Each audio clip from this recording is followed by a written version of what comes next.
Yon, magandang hapon sa inyong lahat. Isang napakalamig na hapon sa inyo, mga kaibigan, mga kababayan, mga kapatid. So ayun, ngayong araw na to, ang content natin, ikikwento ko sa inyo kung paano ako nakarating dito sa South Korea, yung journey natin. Pero bago ang lahat, maraming salamat sa mga taong sumusuporta sa ating YouTube channel. Doon tayo magbablog sa dagat kasi medyo dumadami na yung mga sasakyan, baka maaksidente tayo, no? So doon na natin magpapatuloy kasi walang sasakyan doon, talagang maliwalas. So mag-i-intro muna ako, pagkatapos ng intro ko, andun na tayo sa dagat.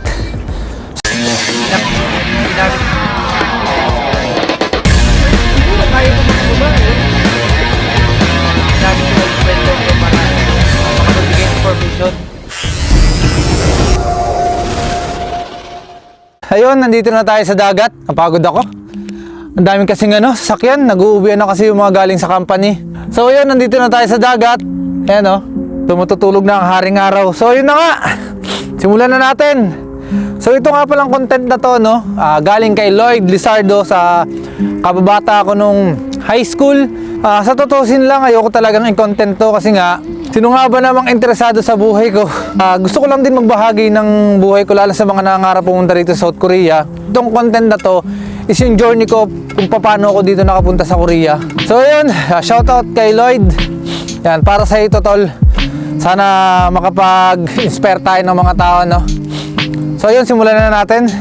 Nakapag-Korea nga pala ako 2016. Ayan. Pero syempre, bago ako nakarating ng Korea, marami rin akong pagsubok na pinagdaanan. So, pangalawang exam ko nung pumasa na ako, no? Unang exam ko, bagsak. Nalaman ko ang pag-Korea dahil sa kapatid kong babae. Kasi dati siyang gwardiya sa university. Kasi yung mga nag-e-exam dati, sa university sila nag-e-exam. Doon ginaganap yung exam ng PUEA kasi nga sobrang dami.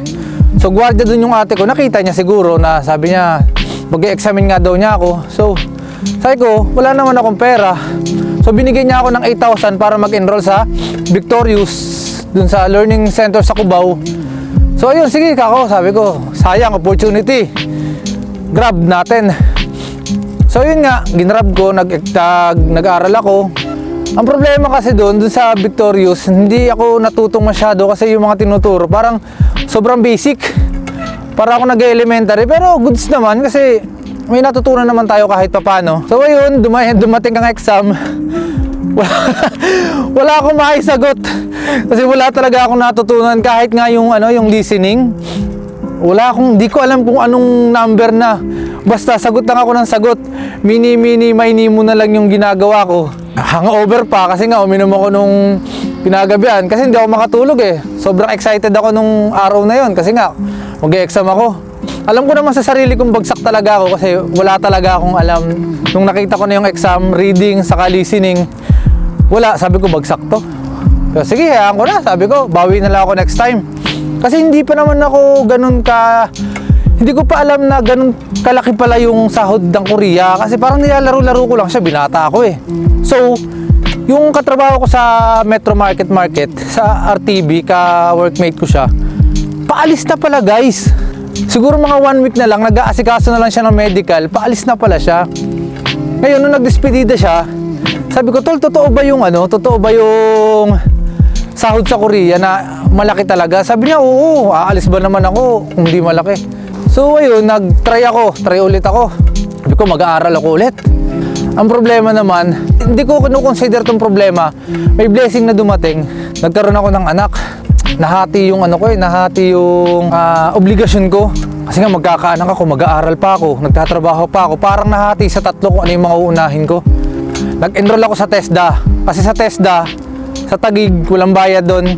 Lahat, yung karamihan doon, galing ng Korea. Bukod doon, may mga Korean talaga. So talagang nagpapaalis sila, maraming nakakaalis doon kasi nga magaling sila magturo. Ikot lang tayo guys kasi medyo malayo na doon. Baka papunta tayo ng North Korea. So yun nga, nag-TESDA ako. Ang galing nila magturo. Lalo na si Ma'am Let. Galing, sobrang galing. Talagang yung exam na mismo ang tinuturo niya. Although tuturuan ka nila ng mga basic, pero after ng ilang linggo, doon ka na sa exam niya tuturuan. Nagka-problema nga kasi sa madaling araw nagbabantay ako ng bata, nagpapatulog. Syempre nagpapadede yung kalibin ko dati pagka pagod na siya, ako naman ang pumapalit. Ngayon, gigising na ako ng alas 7 ng umaga para pumasok dun sa Korean Learning Center sa Taguig, sa TESDA. Nahihirapan kasi ako kasi puyat nga ako. Parang ang hirap i-partition nung oras. Kasi nga, puyat, ilang oras lang ang tulog, galing ka pang trabaho. So ayun, pero hindi tayo tumigil, no? Talagang pursigido ko na makapasa, makapag-aral. Maraming matutunan. So ayun, ang problema naman nun, kulang na kami sa pera. Kulang na ako sa pera, guys. Talagang tipid na ako sa pera. Alam mo yung dalawang sakay kasi yun papunta dun sa Korean Learning Center. Ang ginagawa ko, sasakay ako ng isang jeep, tapos yung pangalawang sakay ko, hindi na ako sumasakay, nilalakad ko na lang kasi pagka-out ko ng Korean school, magji-jeep na naman ako, so wala na akong budget. So ang ginagawa ko, nilalakad ko na lang siya para nga makatipid ako. Kaso medyo malayo, siguro half kilometer din yung nilalakad ko. Syempre, pagod ka na, puyat ka pa, so hindi ako tumigil. Sige. Ayun naman, ang problema, yung teacher ko naman, sinasabi na hindi ka pwedeng mag-out ng maaga kasi ang out ko sa Korean Learning Center, ang pasok ko sa Metro Market alas 12. Eh ang out ko sa Korean School alas 12 rin. So kailangan ko nang umalis ng 11:30 ng tanghali para pumasok sa trabaho naman. So yung teacher ko, sinabihan ako na hindi daw pwede yun. So namili ako. Nahirapan ako, guys, kasi ayoko na talaga siyang itigil kasi ilang linggo na lang eh. Sabi ko, kaya ko to, pagsubok lang to. So ayun, nakiusap naman ako dun sa supervisor ko na, sir, baka pwedeng alauna na lang ako papasok, 1 to 10. Sabi niya, wala nang tao nun, hanggang 9 lang tayo. Sabi ko, sir, okay lang po. So mabait naman si Sir Jonas. Shoutout kay Sir Jonas Makatantan. Mabait naman siya, pumayag naman siya. So you know, blessing in disguise din si sir eh. So yun na nga, goods na nga yung natin, goods na yung pasok natin. Ang problema naman, guys, yung budget. So talagang kinakapos ako sa budget eh. Kaya ang nangyari, para mapabilis yung pasok ko, bumili ako ng skateboard para mag-skateboard na lang ako. Pagkababa ko dun sa isang jeep, mag-skateboard na lang ako para makatipid nga ako. Bumili pa ako ng skateboard nun, pero hindi ako marunong mag-skateboard. Gusto ko lang mapabilis yung pagpasok ko kasi nga lagi ako nalilate. Ang problema naman nun, habang nag-skateboard naman ako, pinapagalitan ako nung guide kasi nga bawal daw dun mag-skateboard. Sabi ko, hindi naman po ako nag-skateboard eh, way of transportation ko lang to. Sabi niya, hindi pwede. Nangyari nga, wala, pinatanggal yung skateboard eh. Pero paglagpas ko sa kanya, yun, ginagamit ko na ulit yung skateboard. Ayan, hanggang sa tinamad ako kasi lagi niya akong sinisita eh. Alisin ko na nga lang yan. Hanggang sa nangutang na lang ako ng pera para may pamasahe ako, yung binabudget ko na lang. Hanggang sa yung classmate ko pala, dumadaan dun sa bahay namin. Ayan, shoutout kay Bleble. Dumadaan siya dun sa bahay namin. Sinusundo niya ako. Yun, talagang salamat, sabi ko, thank you so much. Hindi na ako ma-hassle sa pagpasok. Hanggang sa matapos yung hanggang sa matapos yung 1 month namin sa TESDA, ganoon ang ginagawa niya sa akin. Siguro mga 2 weeks niya rin akong hatid sundo ng motor niya. So thank you kay thank you kay Bleble. Nalimutan ko na yung pangalan eh, hindi na kasi kami nagkikita. Tapos na kami sa TESDA, so waiting na lang kami ng exam. Pagkatapos ng schooling namin, syempre waiting kami, prepare, review. Ganun pa rin ang rotation, trabaho, alaga ng bata, tapos review. Pagkatapos ng review, naibigay na sa amin yung schedule kung saan kami mag-e-exam. So doon tayo nakapag-exam sa Manila. Limot ko na lang yung school kung anong school yun. So nung time na pumasok na ako ng school, talagang nagdadasal talaga ako. Sabi ko, God, bigay niyo na sa akin to. Kasi wala na akong ibang alam. Hindi naman ako marunong sumayaw, hindi ako marunong kumanta. Wala akong talent. Wala, talagang ayun lang yung nalalaman, ayun lang yung alam ko. Yung makapag-abroad. Kasi yun nga, wala akong talent, hindi marunong kumanta, sumayaw, umarte. Pero isa lang ang alam kong marunong ako. At alam kong meron ako, talagang malakas ang loob ko, guys. Yun lang yung meron ako talaga, lakas ng loob na umangat sa buhay. So yun na nga, pag-exam, 1 to 25, listening, 1 to 25, reading. alam ko na eh. Siyempre, pinractice ko na yan eh. Meron naman yan sa YouTube eh. Ipapractice mo yung mga exam. So, 1, Ilbon. Oh, alam ko na. Daludusin sa'yo. Makinig mabuti. So, yung reading na 1 to 25, alam ko, may tama na ako doon na siguro mga 8. Sure ball to, 8. Akin to, sabi ko. Then sa listening, pinakinggan ko yung listening. Sabi ko, 8. Sigurado. Di 16 ang passing kasi noong 21. Sabi ko sa isip ko, sabi ko 16. So ilan na lang hahabulin ko? 5 na lang, sabi ko. Sana makuha ko naman yung 5. So yun nga, waiting kami ng exam, waiting kami ng result. Mga 3 weeks, pinipintahan ko eh. Lumabas na yung mga pumasa eh. Talagang sabi ko, bahala na. Sabi ko, pag bumagsak pa ako dito, magdudubay na lang ako.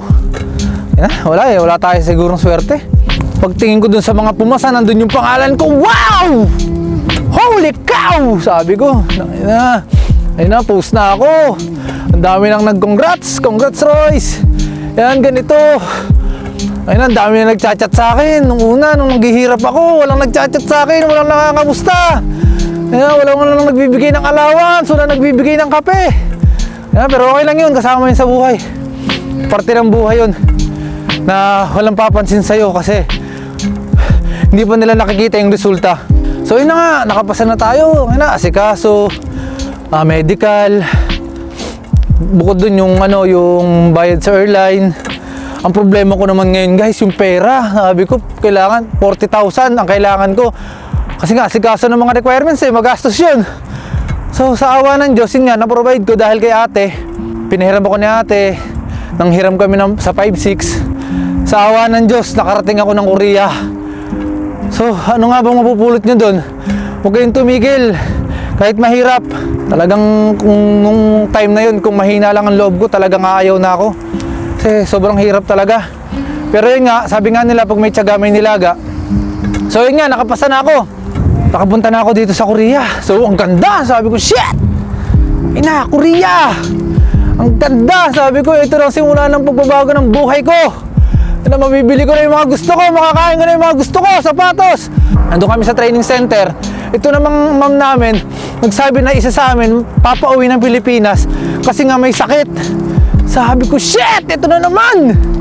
Pagsubok na naman. Sabi ko, sana wala naman. Hindi ko naman sinabi na sana wag ako. Oo, sinabi ko yun, pero ang nasa isip ko naman, syempre, ba't mo ipapasa pa sa iba? Siyempre yung iba, ayaw din naman mangyari yun, nasa kanila, mga mapauwi sila. Sabi ko, sana naman po, joke lang, sana, wala.